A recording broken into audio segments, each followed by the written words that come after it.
আপোনালোকে আমাৰ এইখিনি চফা কৰিবলৈ আহিছে, আমি ভাল লাগিছে। ইমান লেতেৰা হৈ আছে, আজি ভালেমান দিন হ'ল ঘৰ দুৱাৰ চফা কৰিবলৈ কোনো অহাই নাই।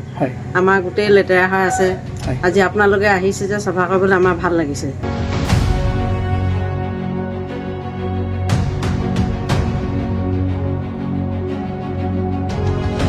আপোনালোকে ইমান দূৰৰ পৰা আহিছে, তো ইমান খৰচ কিবা কাম কৰিবলৈ কাৰণে, তো সেইকাৰণে ভাল পাইছোঁ আপোনালোকক।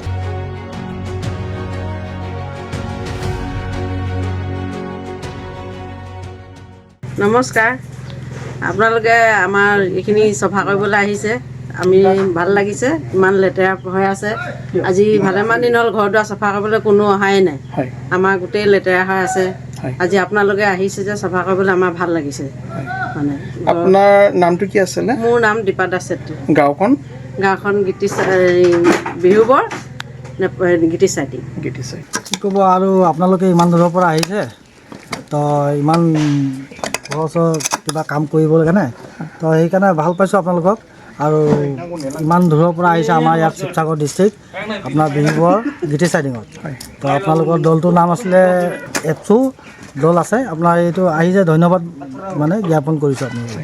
আপোনাৰ নামটো কি আছিলে? মোৰ নাম শ্ৰী বিকাশ তান্ত্ৰিক। মোৰ নাম শ্ৰীমতী শিৱানী লামা। আজি বিহুবৰ গীতিচাইটিং নেপালী পুতি ঘৰ বনাই দিছে, চাফা টুপা কৰি দিছে, ভাল লাগিছে আমাক। বহুত বস্তু নষ্ট হৈ গ'ল, বেয়াও লাগিছে।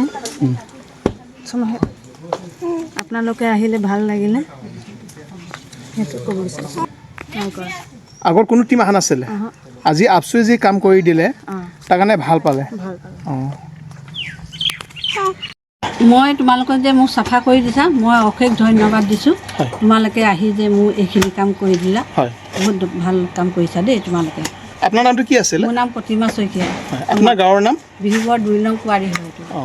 তাৰ আগত কোনোবা তেনেকৈ কাম কৰি দিছিল নেকি ইয়াত? কিন্তু মানে এই গোলাঘাটৰ ল'ৰা এটা অকল ভিতৰৰ এটা ৰুম চাফা কৰিছিলে, আৰু কৰা নাই। তাৰপিছত মেজৰ কাম তেনেকৈ কৰি দিয়া নাছিল। কিন্তু আজি নিখিল বড়ো ছাত্ৰ সন্থাই যে আহি যি ভলণ্টিয়াৰলি ছাৰ্ভিচ দিলে, তাৰ কাৰণে কি ক'ব বিচাৰে? মই কি ক'ম আৰু, মানে তোমালোকক অশেষ ধন্যবাদ দিছোঁ আকৌ মোৰ ফালৰ পৰা। আৰু কি ক'ম আৰু।